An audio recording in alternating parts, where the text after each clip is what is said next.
Və Əhməd ibn Həmbəl rahimehullahın yanına Bağdaddan fəqihlər gəlir, böyük alimlər.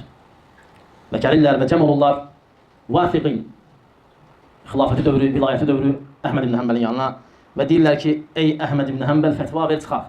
Bütün Bağdad sənin arxandadır, bütün Bağdad. Əhməd ibn Həmbəl də fətva versəydi, hamı qalxırdı ona qarşı. Subhanallah, əlində imkanı da var deyə. İmkanı vardı, qaldırsın. İmam idi, Əhməd ibn Həmbəl imam idi, 4 məzhəbdən biri idi.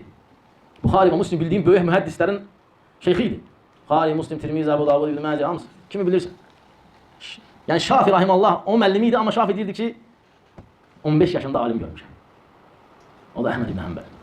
Deyir, 15, bir şeyx gəlir Şafinin yanına, onda İmam Əhməd də onun yanında olur. Sonra İmam Əhməd gedir, deyir, bir 10 dəqiqə tez gəlsəydin sənə balaca hafiz göstərərdi.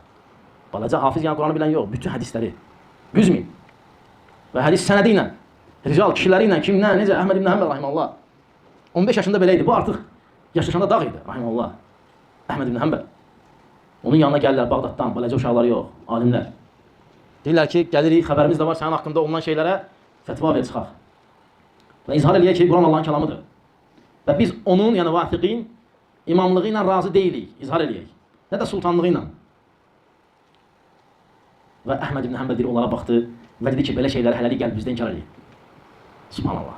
Belə şeyləri qəlbimizdə inkar eləyin. Və buyurur ki, və əlinizi o hakimlərin itaətindən çəkməyin. Subhanallah. Belə şeylərin münkər və küfr olduğunu qəlbimizdə etiqad eləyin. İndi orada hamı İmam Əhməd deyildi ki, izah eləsin ki, xeyr, hakimin qabağında Quran Allahın kəlamıdır. Hər adamın işi deyil. Nə qədər alimlər oldu ki, hakimin qabağında döndülər. Teori elədilər, dedilər, İncil, Tevrat, Zəbul, Quran, bunlar 4-ü məxluqdur. Və Şeyx Rahimallah buyurur ki, İmam Əhməd dedi ki, qəlbinizlə inkar eləyin və əlinizi itaətdən çəkməyin. Müsəlmanların qanının və öz qanımızın tökülməsinə səbəb olmuyor. Yəni ona qarşı çıxsaz, müsəlmanların qanı töküləcək. Və sonra buyurur ki, baxın işinizin axırı necə olacaq. Əgər çıxsaz ona qarşı nə olacaq, heç nə. Səbr edin. Hətta yaxşı istirahət eləsin və pisdən də istirahət olunsun. Yəni yaxşı getsin, öz işi ilə məşğul olsun, pisi də tərk eləyin, qoy öz pisliyi ilə məşğul olsun. Hələlik qəlbinizlə inkar eləyin. Və Şeyx Rahimallah buyurur ki, bu əhl-i sünnə və cəmanın etiqadıdır. Biz də bu etiqad edirik. Əgər bu murciyalıqsa